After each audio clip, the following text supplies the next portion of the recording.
Bom dia, bom dia, bom dia! Estamos de volta através das ondas do canal Educação em mais uma transmissão de aulas para o curso técnico em finanças. Bom dia! Estou aqui diretamente do Estúdio 7, eu, o John, diretor de imagens, o Joseni como prof assistente. Minha gente, vamos juntos agora aqui até as 11 horas e 30 minutos, beleza? Desta manhã do dia 3 de outubro do ano de 2022. Bacana?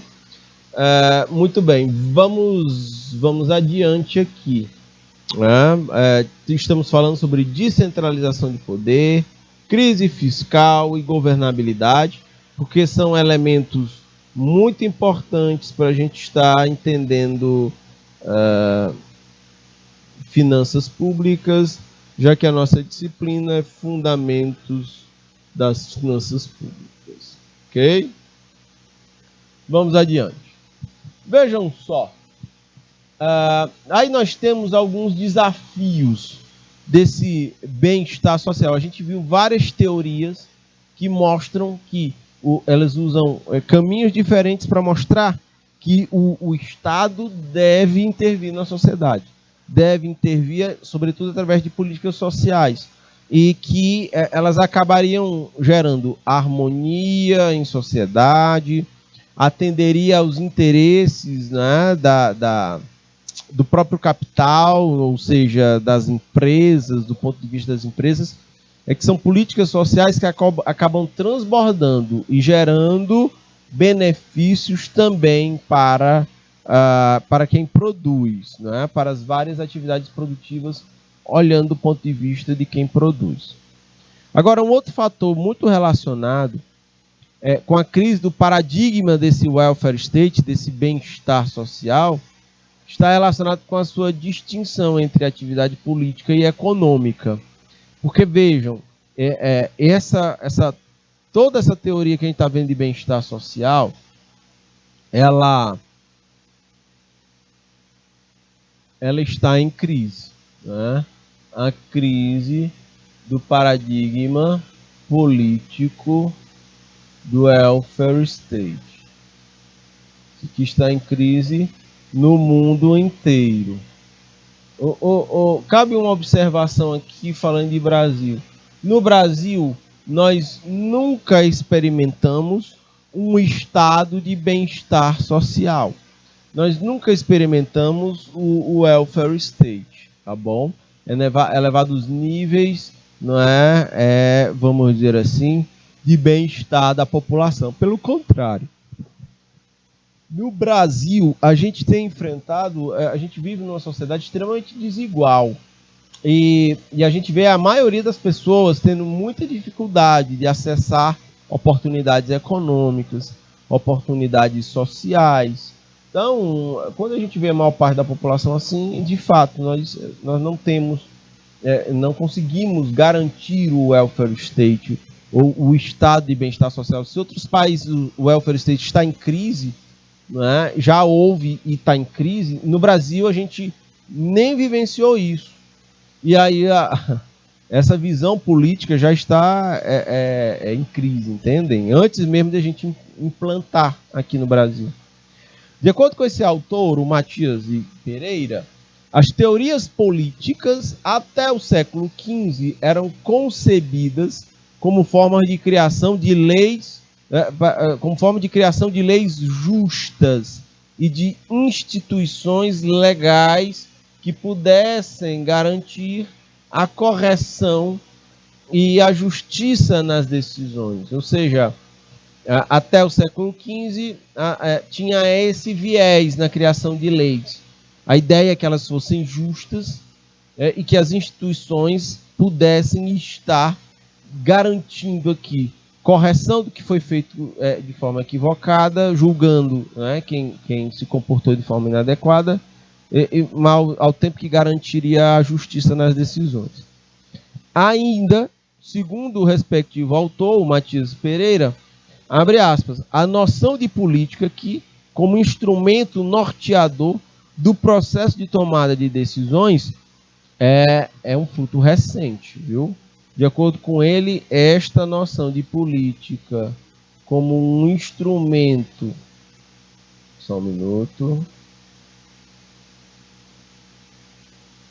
Como um instrumento norteador do processo de tomada de decisão, é um fruto recente. E perceba que eu estou a todo momento, nas aulas, sempre que em algum slide tem o nome política, eu sempre faço isso. Eu dou a circulada no nome política, puxo uma setinha e associo ela à tomada de decisão. Entendem? Porque é isso que está por trás da política. Saindo da política partidária em todos os sentidos. Vai falar de política e de educação. Bem, a política de educação ela vai tratar dos critérios que serão levados em conta na hora de tomar decisões sobre gestão educacional. No meio ambiente, do mesmo jeito. Quais são os critérios usados para se tratar de questões ambientais? Serão critérios mais flexíveis ou critérios mais rígidos? Isso é tomada de decisão. E aí é na educação, é no meio ambiente, é na política de pesquisa, e por aí vai. De pesquisa, eu digo de pesquisa relacionadas à educação, à pesquisa científica. Vamos aumentar a verba e o orçamento das pesquisas ou vamos reduzir? Vejam, isso é tomada de decisão. Isso é política. Entendem? Agora, essa noção de política como instrumento norteador do processo de tomada de decisão, vejam, isso que eu estou falando, de acordo com o Matias e Pereira, isso é uma questão, é uma coisa recente. Até porque também tem outras formas políticas. Por exemplo, na época dos reinados, também haviam decisões, e eram decisões, vamos dizer assim, mais centralizadas, mais fortes, mais concentradas, por exemplo, na figura do rei, do monarca, por exemplo. Tá bom? Vamos adiante. Desde o surgimento do direito enquanto arcabouço jurídico, sistemas de leis, de regras, desde o surgimento do direito na Roma Antiga, observa-se, minha gente, que existe uma clara prevalência do direito privado. O que é que o direito privado, quais eram as pautas do direito privado? Ele surge observando e tratando de questões familiares, questões de propriedade, contratos e nos testamentos relacionados ao patrimônio, aos bens de uma família. Essas eram as pautas do direito privado, que surgiu lá na Roma Antiga. A Roma que surge já da decadência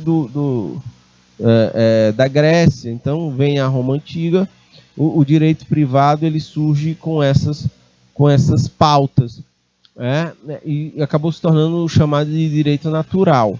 O direito natural, família, propriedade, aos contratos serem respeitados, e nos testamentos que vão observar as sucessões, e a passagem de propriedade de mãos em mãos. Em outras palavras, destaca aqui o Matias Pereira, abre aspas, significa a vitória do conceito de Estado mínimo, que cuida apenas de tarefas clássicas. No Estado mínimo, numa sociedade, de acordo com o Matias Pereira, ele vai cuidar apenas de tarefas clássicas: segurança pública, defesa externa, distribuição da justiça. Esse seria o Estado mínimo. Para tudo o mais, o que iria prevalecer na sociedade seria o direito privado, as regras de mercado, aquelas que o Keynes dizia que não dariam certo. O Keynes ele confronta essa noção aí, porque essa é a visão do Estado mínimo. Empresas, iniciativa privada ditando a dinâmica da sociedade e o Estado apenas garantindo segurança pública, defesa contra inimigos externos e garantindo que as leis sejam cumpridas. Seria só isso. Então, educação só privada, hospitais somente privados, né? Tudo seria apenas privado e não seriam serviços públicos. Nessa pegada aqui do direito romano. Deveria se basear nesses tópicos aqui. Desde o surgimento, né, houve essa observação, né, esses critérios do direito privado lá da Roma Antiga.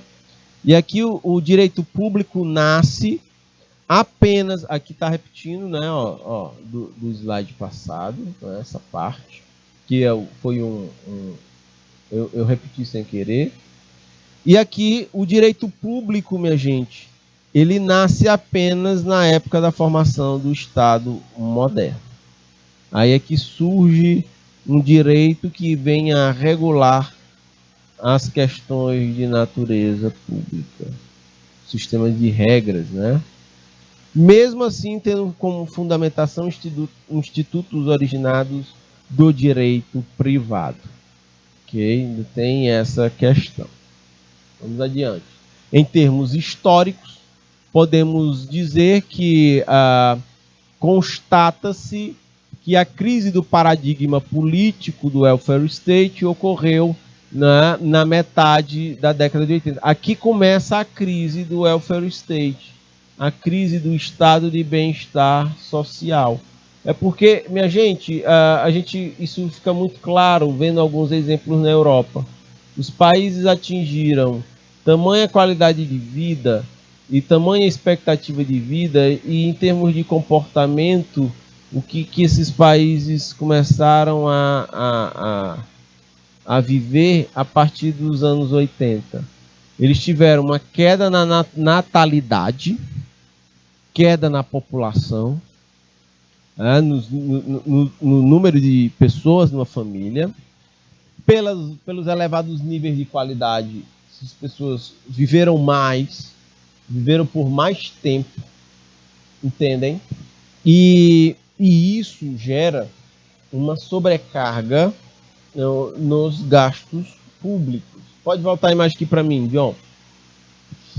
Nós vamos ter aqui as populações na Europa, elas começam a envelhecer a partir dos anos 80. Começam a envelhecer. Eu tenho menos gente trabalhando, porque as pessoas estão envelhecendo, estão se aposentando.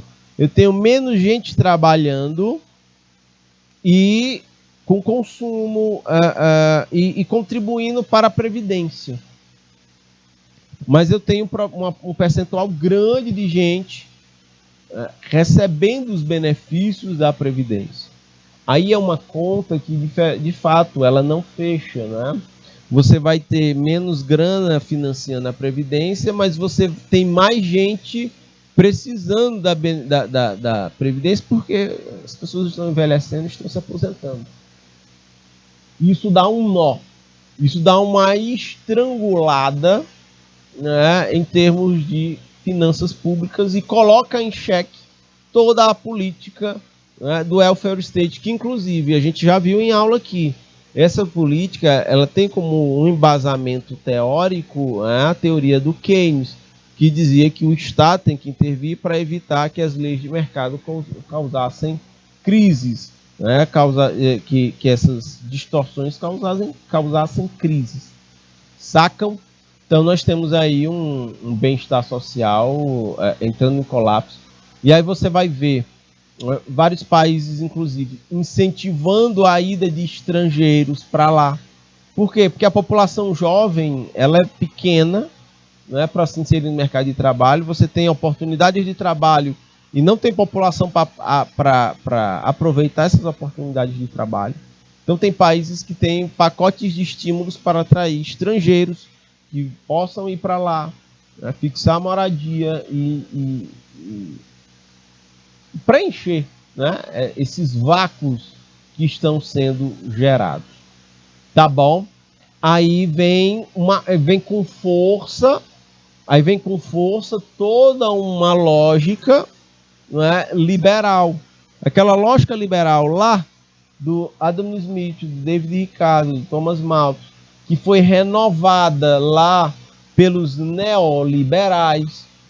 Toda essa teoria de redução do papel do Estado, ela acaba ganhando força, porque, nós precisamos reduzir o tamanho do Estado, porque reduzindo o tamanho do Estado, nós teremos menos necessidade de financiamento do próprio Estado, e aí a economia pode se reequilibrar no futuro. Então, são muitas questões que são postas aí, minha gente. O Brasil é curioso. Nós nem... Aí isso nos interessa, meus caros futuros técnicos em finanças. O Brasil nunca experimentou o welfare state, o estado de bem-estar social para a população, e a gente já começa o processo de envelhecimento. As famílias estão reduzindo o tamanho, as pessoas estão aumentando sua expectativa de vida. Isso está fazendo com que o Brasil comece a envelhecer sem ter experimentado o estado de bem-estar social. A gente já tem problemas na previdência muito mais gerado. Quando uma economia não cresce, minha gente, as pessoas não estão trabalhando com carteira assinada, eu tenho menos gente contribuindo para a previdência. Entendem? E aí, nesse sentido, vejam, o Brasil está aumentando o percentual de gente aposentada precisando de aposentadoria, mas ao mesmo tempo a gente tem pouca gente no mercado contribuindo para a previdência, entendem? Então a gente acaba tendo um problema aí, um gargalo. Sacam isso? E aí veio uma necessidade de reformas da previdência. Reformas da Previdência, pode ter certeza. O que é que elas fazem? Elas obrigam as pessoas a trabalharem mais tempo e ainda vão ter acesso a aposentadorias num valor mais baixo. As pessoas trabalham por mais tempo para ganhar menos quando estiverem aposentadas. Essa tem sido a tônica das reformas previdenciárias que estão sendo propostas no Brasil. Já foram implementadas e há sempre novas necessidades. Quanto mais se demora a fazer a reforma da Previdência, mais a conta estoura lá na frente. Um dos maiores gastos do orçamento público com previdência social. Sacam? Com despesa financeira, pagando juros e amortização da dívida pública. E um outro percentual, nós temos aí os gastos com previdência. Tá? Ou seja, com financiamento das aposentadorias. Beleza, tudo bem. Então a gente vem aí num momento de muito... Isso gera muita incerteza sobre como é que vai ser amanhã, como as coisas vão se estruturar amanhã. Entendem? Uma via para se tentar resolver isso, bem, uma via seria através, o mercado se apresenta como uma alternativa. É assim, o trabalhador, ao invés de se vincular à previdência pública, ele mesmo paga uma previdência privada. O próprio trabalhador pagaria e recolheria ali um percentual dos seus rendimentos e vai acumulando ao longo do tempo. Esse fundo de previdência privada, a ideia é aplicar essa grana de forma a fazer com que ela renda e volte, não é, para o trabalhador no momento em que ele precisar se aposentar. Vamos imaginar aqui, você paga uma previdência privada até você chegar aos seus 65 anos, 70 anos. A expectativa é não morrer até lá, né? Então, quando você fez essa grana, você aplicou lá, ela vai ser reinvestida de forma a gerar retorno. Na época da aposentadoria, ou você recebe um valor até o período em que você morrer, ou você resgata tudo e aí vai pensar em como fazer, financiar essa etapa da sua vida mais madura. Essa seria uma saída que o mercado apresenta. Detalhe, a maior parte da população, ela tem níveis de renda muito baixos. Então, assim, se a gente gasta muito com serviço público de educação, serviço público na falta de serviços públicos de educação, de saúde, de saneamento, você acaba tendo que suprir isso privadamente. Então, a renda é baixa, você tem altos custos aí e ainda ter que incorporar gastos previdenciários, entendem? Então, isso dá uma puxada grande. É uma limitação, isso é um limite que o Brasil tem. Nem todo mundo, uma parcela pequena da população, teria a possibilidade de usar como recurso as previdências privadas, ou seja, uma saída privada para enfrentar essa questão da previdência. Ficou claro, minha gente? Sim ou não? Por favor, me digam aí pelo chat. Ainda tratando de finanças públicas, percebam, é um nó de estrangulamento em todos os estados brasileiros. É assim, todo o estado ele tem seus funcionários ativos e os inativos. Os inativos, eles têm aí como fonte de renda a aposentadoria. E o estado tem que pagar a aposentadoria dos inativos e o salário dos ativos. Na medida em que ao longo do tempo você vai vendo um número de funcionários se aposentando ficando maior do que o número de funcionários da ativa, aí a gente vai ter problemas. Você vai ter desequilíbrios financeiros que vão pegar cada vez mais grana. Os estados todos são forçados a pegar grana de investimentos, reduzem investimentos para poder estar cobrindo os déficits que existem nas previdências. Aí você sufoca a capacidade de crescimento da economia. Então, olha como essa coisa é complexa. Pode ampliar o slide todo aí na tela, John? Essa é uma discussão muito, muito interessante, muito rica. Para o Matias Matias Pereira, a tal crise ela demonstrou as insuficiências da concepção de quem acreditava que o Estado deveria ser provedor do direito de bem-estar da população. O Matias Pereira está dizendo que esse cenário todo aí que a gente está descrevendo, ele mostra que as teorias todas que eu acabei de mostrar para vocês, elas estavam equivocadas. Se todas elas apontavam para um Estado necessário no sentido de garantir políticas sociais, garantir a harmonia da sociedade, de que isso é insuficiente, de acordo com o Matias Pereira. E aí eu destaquei em amarelo. Isso desencadeou um processo no mundo, no sentido de repensar a administração pública, tendo como referências reais, possibilidades orçamentárias, bem como suas finalidades e suas finalidades principais. Começa a haver aí uma proposta de reestruturação do que seria a administração pública, reduzindo gasto. O teto de gasto entra aí, por exemplo. São ferramentas de reduzir os gastos e a pressão sobre as finanças públicas.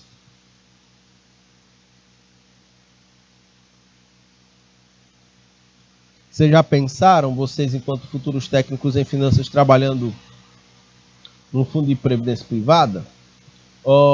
Volta aqui, ou um fundo de pensão. Volta aqui, John, para mim.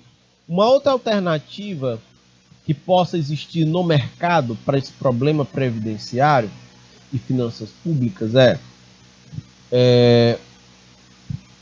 uma empresa cria um fundo de pensão.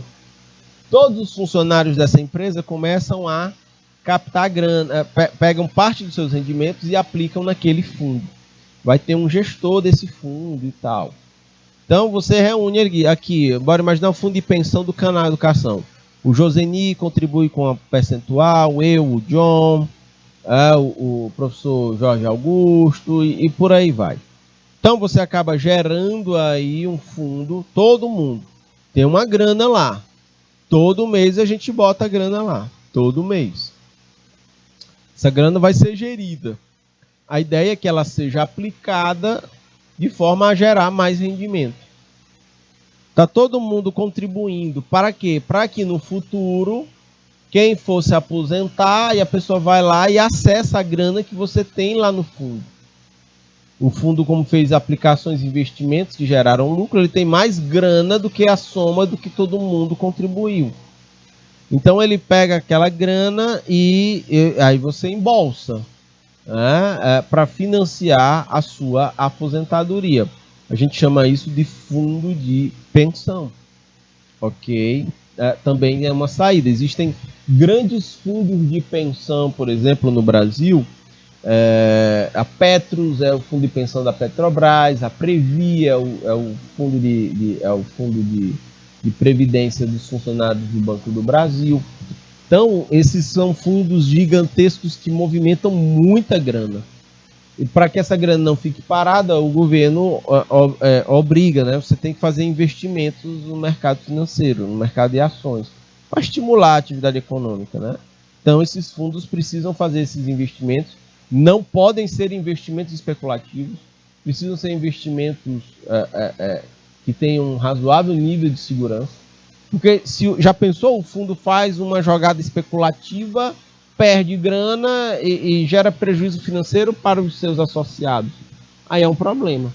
A gente estava botando a grana da nossa aposentadoria, eu lá, o John e o Joseni, e de repente a empresa faz uma má jogada de gestão, fica no prejuízo todo mundo, entende? Essas coisas elas precisam ser muito bem observadas. Tá bom? Ok? Pode ampliar o slide todo aí na tela, John.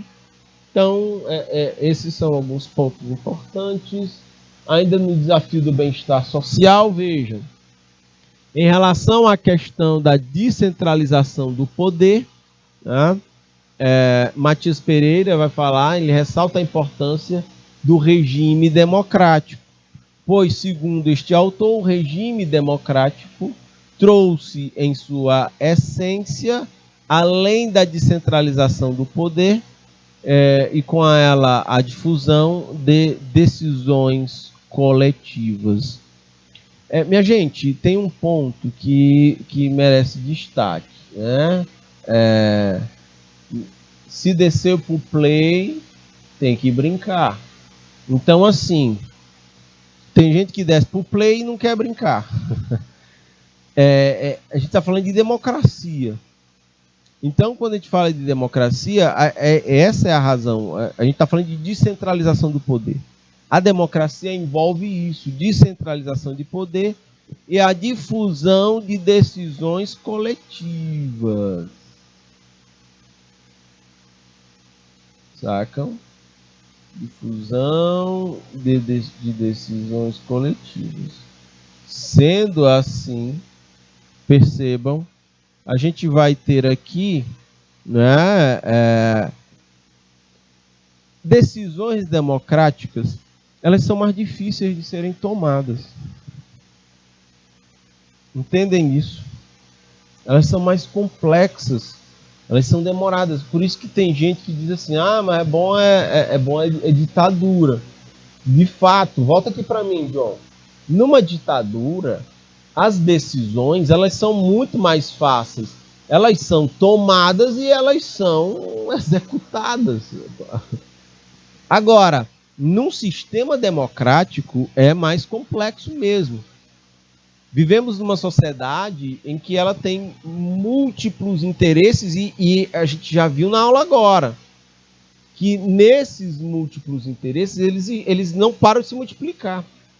Acabei de dizer, era muito mais fácil na era moderna você planejar, porque você tinha que planejar num horizonte mais geral, mais coletivo, mais assim, para todo mundo. Hoje em dia, na era pós-moderna, você planejar exige observar os mais variados fragmentos de interesses da sociedade. Volto a dizer para vocês, as pessoas não são mais vistas como um só povo. Você tem dentro de um povo, você vai ter as mulheres, você vai ter os índios, você vai ter os negros, você vai ter os idosos, você vai ter as crianças, você vai ter os héteros, você vai ter os homos, você vai ter os... Então vejam, há uma diversidade muito maior de interesses que por muitas vezes eles se chocam. Então vejam, na democracia, óbvio, isso é um processo desgastante, essa demora, não é? Porque o que é o conceito de política? É a arte de governar ou o exercício do poder. Agora, a política com P maiúsculo, ela envolve literalmente você costurar de interesses antagônicos, você costura puxando aqui uma negociação para o caminho do meio. Nem tanto os seus, nem tanto os seus. Vamos costurar aqui um meio termo, mas que seja o mais adequado possível para todos. Essa é a costura política que precisa ser feita. Mas essa costura política leva tempo. Né? Ela é demorada. Ela é difícil. E por ser demorada, ela tem seus custos de tempo. Por exemplo, você não querer se desgastar politicamente fazendo uma reforma previdenciária que vale desgastar politicamente, eleitoralmente, vai lá, tá lá. Os anos passando, reforma sem ser feita. Quando há uma necessidade de se fazer, aí vai ser uma dura reforma. Uma reforma que realmente ela vai fazer com que as pessoas trabalhem mais, com que as pessoas ganhem menos. Tudo isso por quê? Por uma questão de tempo. Uma reforma tributária que nunca foi feita no Brasil. E se for feita agora, a gente vai tratar disso mais adiante na disciplina. Se ela for feita agora, certamente, ela não vai tocar nos pontos que ela deveria. Como, por exemplo, fazer com que quem ganhe mais pague mais, quem ganhe menos pague menos. Essa pauta, ela não está prevista na reforma tributária que está aí. Então vejam, minha gente, nesse sentido aqui que nós temos essas dificuldades. Então na ditadura é muito mais fácil tomar decisões do que numa democracia. Mas um mitológico primeiro-ministro da Inglaterra, Winston Churchill, ele vai dizer que, apesar dos problemas, de todos os problemas de uma democracia, ela ainda assim é o melhor sistema de governo. É a melhor forma de organização de uma sociedade. Seria a democracia. Ok? E aí, mas volta lá, essa democracia, minha gente, ela precisa ser vigilante, ela precisa ser zelada, ela precisa de muita atenção, porque a gente pode escorregar, né, na democracia.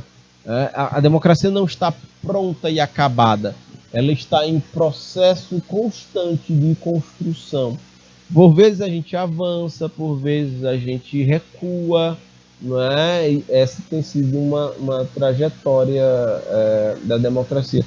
A gente vive problemas democráticos no mundo inteiro, né? E no Brasil não é diferente, tá bom? Mas é interessante, essa difusão de pautas ou de interesses, eles se tornam muito fortes nos dias de hoje. Pode ampliar o slide todo aí na tela, John, por favor. Então vejam só, abre aspas, né? As condições necessárias para facilitar o acesso de solicitações é que levou a um processo de fragmentação e competição das organizações públicas. Minha gente, o orçamento ele é uma peça técnica. Aqui, ó, o gráfico de pizza, mas a definição dos gastos, né, eles vão ser as decisões são políticas. Você vai ter aqui de repente uma fatia bem maior para este interesse e outras fatias menores para esse, para esse, para esse, para esse. Sacam? Olhem essa distribuição aqui. Deixa eu botar o vermelho aqui de novo. Olhem essa distribuição aqui. Entendem? Aí entra a história da capacidade de organização. Quem é que está mais organizado para ficar com a maior fatia do bolo?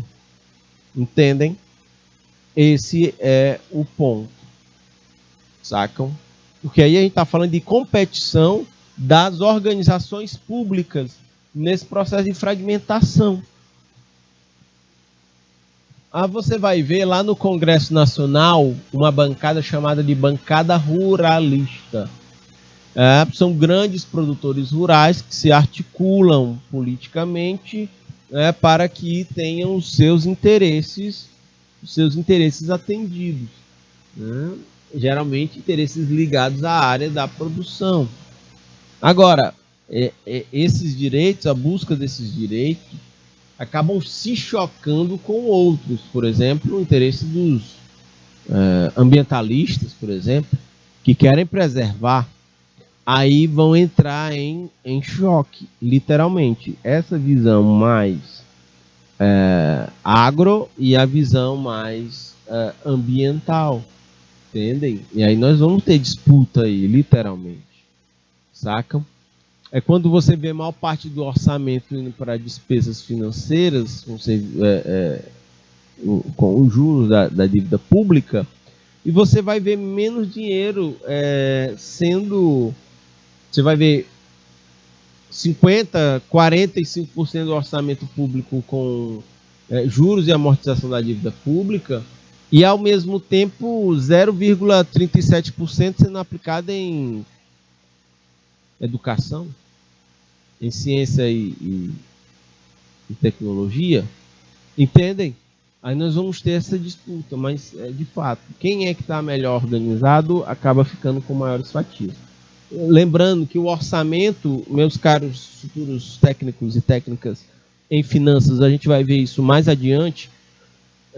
O orçamento é uma peça técnica, você define despesa e estima receita. Mas essas tomadas de decisões, elas são políticas, né? Mesmo dentro de uma empresa, volto a dizer, política de acordo com os propósitos da empresa, com seus valores, por isso elas são políticas. Porque isso tudo é critério para tomada de decisão. Vamos adiante. E aí vejam, a gente está falando de bem-estar social, a gente está falando das teorias, dizendo que essa lógica de bem-estar social, que ela está em crise.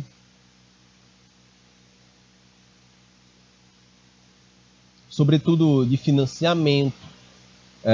Os especialistas em finanças públicas dizem que a gente arrecada pouco para dar conta de tanta coisa. E aí eu trouxe para vocês aqui o comecinho da Constituição Brasileira. Constituição Brasileira de 1988, né? Ela foi uma Constituição que, observando o contexto histórico, ela foi criada no pós-governos militares, e os governos militares, você tinha uma pegada muito autoritária, o período de ditadura militar, começa em 1964. Os militares assumem o poder com o compromisso de logo fazerem a transição democrática, só que acabaram ficando 21 anos no poder, né? Foi de 64 até 1985. Depois disso, começa-se a costurar para somente em 1988 ser promulgada a Constituição Federal. Aí aqui eu trouxe a primeira parte da Constituição e olha o que é que ela prega para o Brasil enquanto país. Que o Brasil seja um país soberano, soberania, né? Soberania, ou seja, autonomia brasileira dentro de um contexto global. Precisamos ser soberanos, precisamos definir os próprios critérios das nossas tomadas de decisão. Não acatar, né, decisões de fora que contrariem os interesses nacionais. Sacam? É isso. Quando se trata de soberania, é a defesa dos interesses nacionais. Tem uma coisa muito interessante. Volta a imagem para mim, John.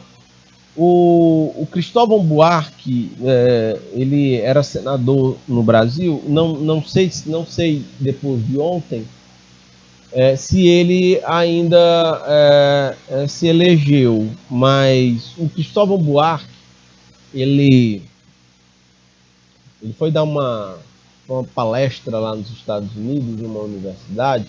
estava tendo uma cobertura lá de jornalistas e em um determinado momento um jornalista disse assim: professor Cristóvão, você, senador, né, o que é que você tem a dizer sobre a internacionalização da Amazônia? Mas eu quero sua opinião como humanista, eu não quero sua opinião como brasileiro. Porque como brasileiro você é a favor de que a Amazônia seja brasileira. Mas como humanista, vocês não cuidam da Amazônia. Então, o que você acha da internacionalização da Amazônia? Você colocar outros países na gestão dos recursos naturais da Amazônia. E aí o Cristóvão disse assim: olha, como humanista eu sou a favor da internacionalização da Alemanha. Como também eu sou a favor da internacionalização das reservas de petróleo do mundo, já que o petróleo é a matriz energética mundial. Eu sou a favor até da internacionalização de Nova York, porque é a sede das Nações Unidas, nos Estados Unidos, devia ser internacionalizada. Como também deveriam ser internacionalizadas as reservas de diamante, né, da África, as crianças da África deveriam ser internacionalizadas e cuidadas por todo mundo. Eu sou a favor da internacionalização do Museu do Louvre, lá em Paris. Aí ele sai falando um monte de riquezas globais, mas dizer assim, tudo devia ser internacionalizado. Mas querem internacionalizar só a Amazônia. Então, ele tira ironicamente o jornalista de linha. E isso vai bem nessa coisa da soberania, né? A gente precisa ser soberano, tomar decisões com base nos nossos critérios, né? Com a nossa realidade, não acatar o que vem de fora para dentro. É criar as condições internas e a gente decidir as nossas próprias questões. Entendem? Câmbio, ok. Por exemplo, é uma questão soberana. Se a gente entende que tem um sistema eleitoral que é válido, né, a gente não precisa da validação de ninguém de fora para saber que o nosso sistema é bom. Entende? Isso é soberania. Pode ampliar o slide todo aí na tela, John, por favor. A cidadania, né? Cidadania, os direitos, né? A garantia de direitos para as pessoas. A dignidade da pessoa humana é previsto na Constituição, valores sociais do trabalho e da livre iniciativa. Isso aqui diz que o Brasil ele é capitalista, entendem? O pluralismo político, diversas correntes de pensamento políticas devem viver harmoniosamente. Conservadores e progressistas, por exemplo, liberais e quem sabe socialistas, comunistas, não sei, né? Todo mundo deveria conviver harmonicamente. E aí tem um parágrafo único aqui, eu destaco em amarelo. Todo o poder emana do povo que o exerce por meio de seus representantes, direto ou indireto, de eleitos ou diretamente nos termos da Constituição. Tem aqui também outras questões, no artigo 2, né, deve haver harmonia entre o poder legislativo, executivo e judiciário. Isso aqui está meio baldeado no Brasil hoje. E no artigo 3º da Constituição, quais são os objetivos fundamentais do Brasil enquanto país?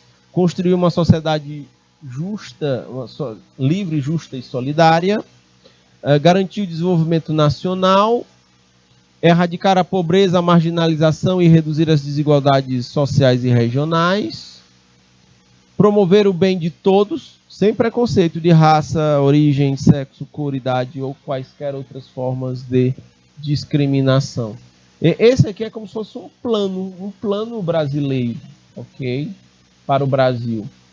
Todo mundo, do ponto de vista de propostas políticas, deveria olhar para a Constituição, né? Porque aqui é um norte, uma bússola que deveria nos orientar. Ok? Eu estou deixando aqui essas questões Aponte 2 dilemas para a gestão das finanças públicas, do que trata finanças públicas enquanto objeto de estudo e, além das atividades básicas de finanças públicas, que outras atividades estão no radar da gestão. Para vocês responderem. Beleza? Tá bom? Minha gente, são agora 11 horas e 30 minutos. Eu vou encerrando o nosso encontro por aqui. Tá bom? Grande abraço, fiquem com Deus. Tchau, tchau.